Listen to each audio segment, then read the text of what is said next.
Welcome to my channel. I'm Wanderlust Jade and I am a tour guide in Florence, Italy. I'm an official tour guide, born and raised in the city.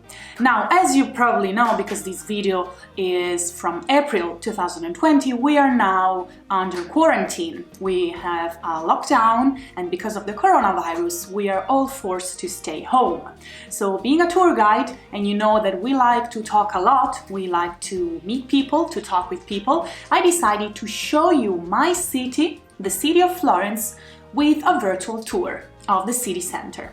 So come and join me, let's take a look at the beauties of the town.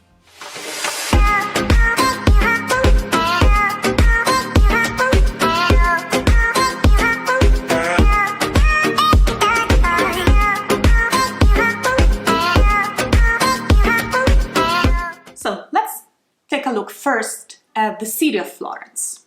This is how the town looks like. You can see the river, Arno. This is a famous bridge, the oldest one in Florence, Ponte Vecchio. And this is the city center. On our virtual tour, I would like to escort you to the most beautiful and famous spots of the city. And in fact, we will start from here. This is the first palace of the Medici family, the rulers of Florence between the 14 and the 1700s. After that, we will walk in San Lorenzo Square and we will enter together in the San Lorenzo Church. After that, as you can see, we'll pass very close to the religious center with the baptistry, the dome, the bell tower and the church. Then we would walk in one of the beautiful avenues of the town and we will reach Piazza della Repubblica, the famous Roman Forum where the city of Florence was founded in 59 BC. After that, we'll keep walking until we find one of the places that I love the most in the city, which is the Town Hall Square, Piazza della Signoria, with the beautiful Palazzo Vecchio.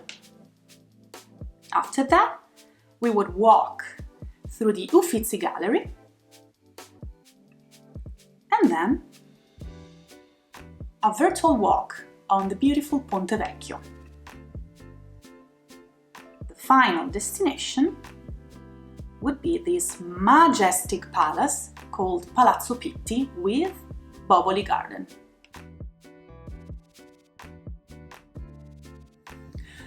So, this is the Medici Palace. It's in Cavour Street. Cavour is the modern name of the street, but when the Medici built the palace, the street had a different name. It was called Via Larga, which in Italian basically means large street. But it wasn't large. The Medici family, because the palace that they wanted to build was very huge, enlarged the street, hence the name Via Larga. This palace, built by Michelozzo in 1444, became the prototype of all the other residential palaces of the wealthy families of Florence in the Renaissance. So they basically all look the same, but this was the first one ever built. The type of stone that we see, it's a rusticated one that we call bugnato, and it's on the ground floor. The other two floors, as you can see, the stone changes a little bit. It gets, we can say, lighter. This was the palace where the Medici lived until the end of the 1400s, where unfortunately they were sent away, exiled from Florence. So it became the palace of the new government. And it was sacked as well. Then, after the exile, in the early 1500s, the Medici came back and they lived again in the palace until 1540, when the young Duke Cosimo I opted for a more suitable and different palace. So he went to the Town Hall Palace, Palazzo Vecchio. 1 century passed, and then in the 1600s, the Medici sold this palace to another family. They were called the Riccardi, that's why it has a double name. The Riccardi enlarged the palace, adorned the palace with a Baroque decorations, and they also built a very special room that I'm about to show you. The story of the palace is not happy because the Riccardi in the 1800s went bankrupt. So the palace was bought by the city of Florence, and now it's partly a library, partly a museum, and partly a public office. So let's enter in the courtyard. As you can see, this is an open space. It's an open courtyard, a new and innovative idea of the early 1400s. You can see columns, capitals, rounded arches, classical elements that of course were one of the features of the new Renaissance style. You can also notice the crest of the Medici family, different shapes, but basically it's the one with the spheres.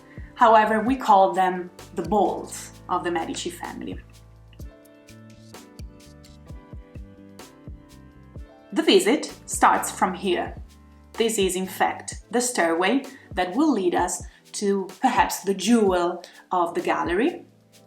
So after climbing the steps, we are now in perhaps the most famous room of this palace, which is in fact a chapel, a private chapel of the Medici, frescoed in 1459 by Benozzo Gozzoli. Here we can see the Adoration of the Forest of Filippo Lippi, a very important artist of the early Renaissance that was the mentor of Sandro Botticelli. However, this is not the original, it's a copy of one of the followers of Lippi, because the original is in Berlin. And here, let's see, don't mind the beheaded woman right here, she was not part of the original decoration of the chapel. This is the first part of the fresco, which is about the adoration of the Magi's. So the journey of the three wise kings of the Eastern world. So the story starts from here. We can see a group of men on horses, and they are the Medicis, Cosimo the Elder, for example, and his sons, and the allies of the Medici. He is the young Magi, but here he is an idealized Lorenzo the Magnificent, again, part of the Medici family. And this man here is the Byzantine Emperor John VIII Palaeologos. And the last Magi, you can see the poor man here is cut in two. You can see the tail and the leg of his horse on the left and the rest of his body on the right. He's the Emperor of the Holy Roman Empire, Sigismund of Luxembourg. And then, here, we see a group of men leaving, and they represent the enemies of the Medici. So we see the Medicis arriving to Florence, ruling the town, and now that they're here, the enemies are free to go, because this is the city of the Medici.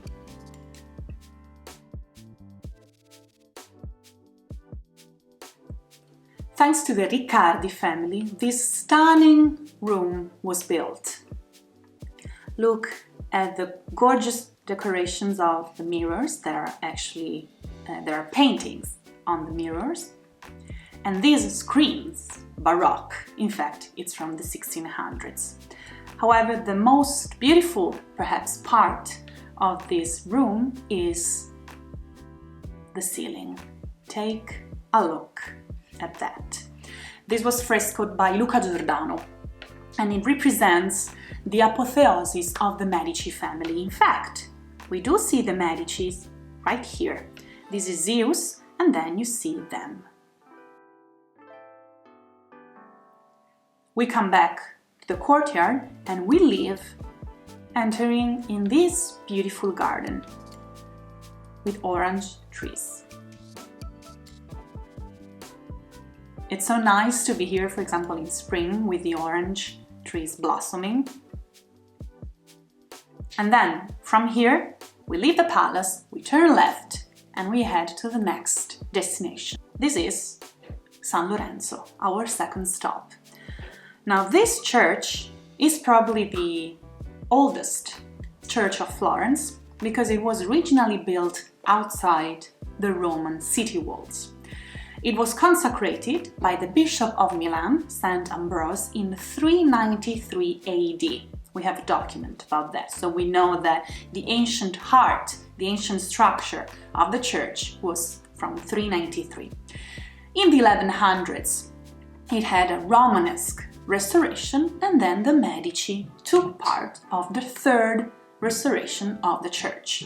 They chose this church, in fact, as their burial site. In fact, all the Medicis are buried right here. Brunelleschi was the artist who was chosen for the restoration.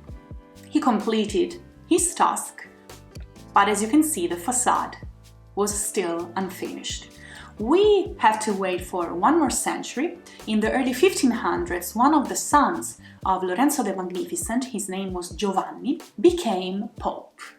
His name was Leo X. He decided to come back to Florence and held a competition to choose one architect who could complete the facade. He chose, of course, Michelangelo, but then Michelangelo had to leave.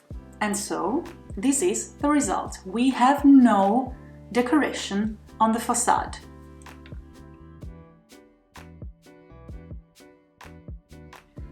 This is how the church looks like from the inside. As you can see, there's one central nave, two lateral aisles, and it's divided by these columns with capitals and rounded arches similar to the ones of the Medici Palace. It has a coffered ceiling and only basically two colors. We see the white color and the green or grey of the Serena stone, a local stone of Florence. So you only see these two colors. My two favorite artworks of the church are the Annunciation of Filippo Lippi and the Marriage of the Virgin Mary by Rosso Fiorentino. If we take a look at the Annunciation of Filippo Lippi, you can see that Mary here is a little bit concerned about the message that the Archangel Gabriel just gave her, but also kind of elegant. You can also see two angels on the side, and the whole composition is surrounded by a detailed and naturalist environment that was typical of the Flemish artists of the period. Filippo Lippi was the teacher, let's say mentor, of Sandro Botticelli. On one of the side altars, we have Rosso Fiorentino's Marriage of the Virgin. It's from 1523, and it's a different depiction of the marriage of Mary and Joseph because we can actually see them as a young couple. They are surrounded by a group of people, and notice how bright and pastel the colors are. Rosso Fiorentino was one of the main artists of the Manierism, a period between the Renaissance and the Baroque. So this is the sacristy of the church that we call the Old Sacristy. Brunelleschi himself built it, and it's the design, it's basically a square surmounted by an hemispherical dome that reflects the elegance of the architecture of the Renaissance. Beneath this marble table there is a tomb, and here we have the burial site of Giovanni di Bicci and Piccarda Bueri, his wife. They were the first, let's say, famous Medicis. Over here we have this tomb built by Andrea del Verrocchio, the mentor of Leonardo da Vinci, and here it houses the bodies of Piero de' Gauti and his brother. They were the father and the uncle of Lorenzo the Magnificent. A curious fresco of the chapel is right here. This is a fresco made of lapis lazuli and gold about a specific date in the history of Florence, which is the position of the stars on the 4th of July 1442. We don't really know exactly why Brunelleschi chose this specific date, but we know that back then the monarch of Naples, of the Anjou family, was visiting the city of Florence on that specific date. So it may refer to this. After leaving the church, we now are heading to the back of San Lorenzo, where you can see two structures here. Actually, there are two different chapels. So let's take a look at them.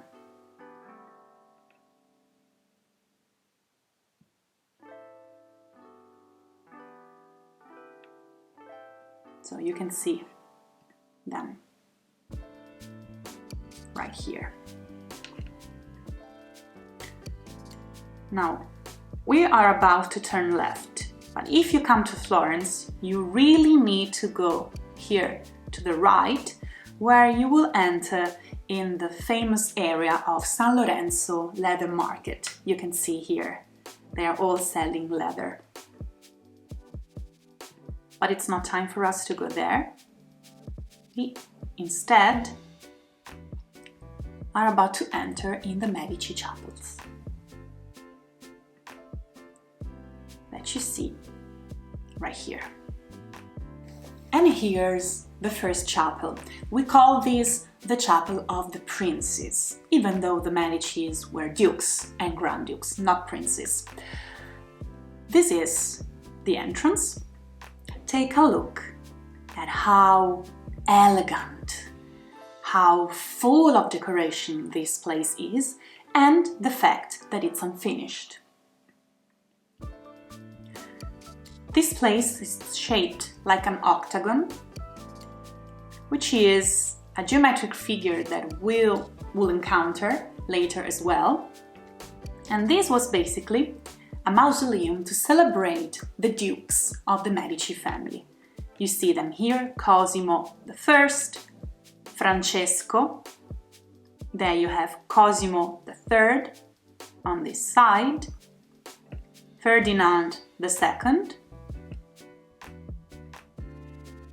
Cosimo II.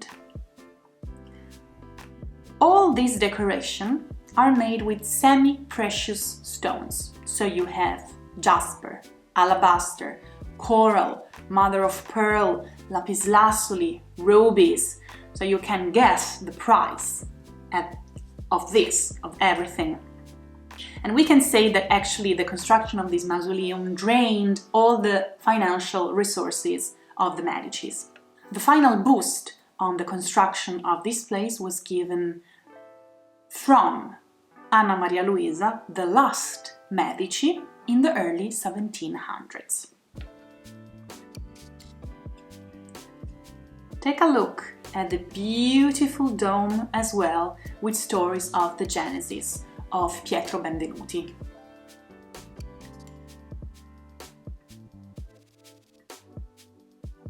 From here, we would turn left, go downstairs to take a look at the sacristy of Michelangelo. So you will arrive from here, and this is the new sacristy. Consider that from this door you access directly to the high altar of San Lorenzo of the church. So we are now very close to the old sacristy. This is the one that the great Michelangelo built, because here he actually worked as an architect as well.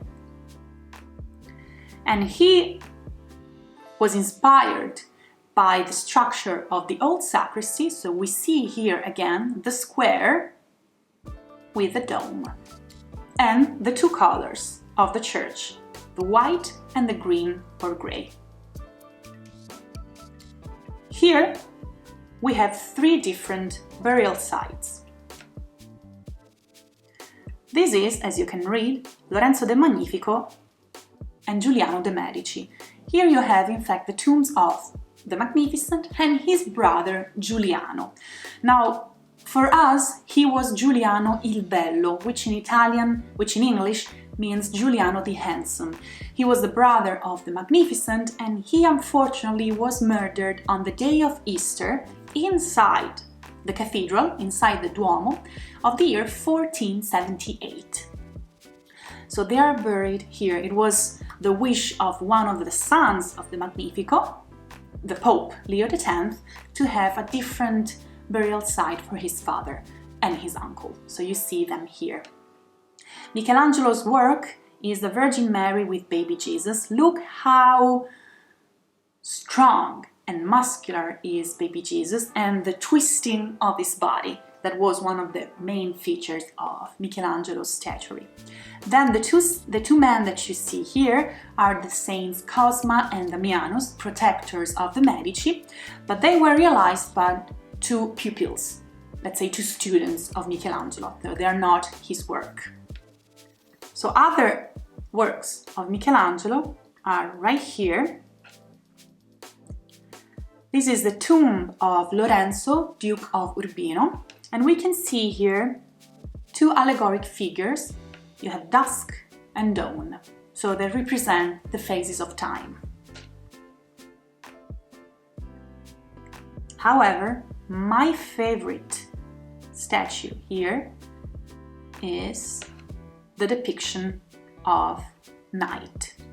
This is a tomb of one of the sons of the Magnificent, Giuliano, Duke of Nemours. You see him and Lorenzo both looking at the Virgin Mary. And you see here day and night. So the phases of time. I really like her because you can see how strong her body is. That was, of course, like baby Jesus. She's very strong and athletic. The light on her is different compared to the day, as you can see, because she has moonlight on her.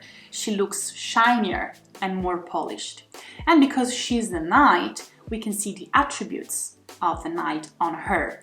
This is, for example, the mask of the nightmares and death as well. This is an owl, the animal of the night, and there's a pillow here with poppies. The poppies are one of the symbols, let's say, of sleepiness because they are opiate.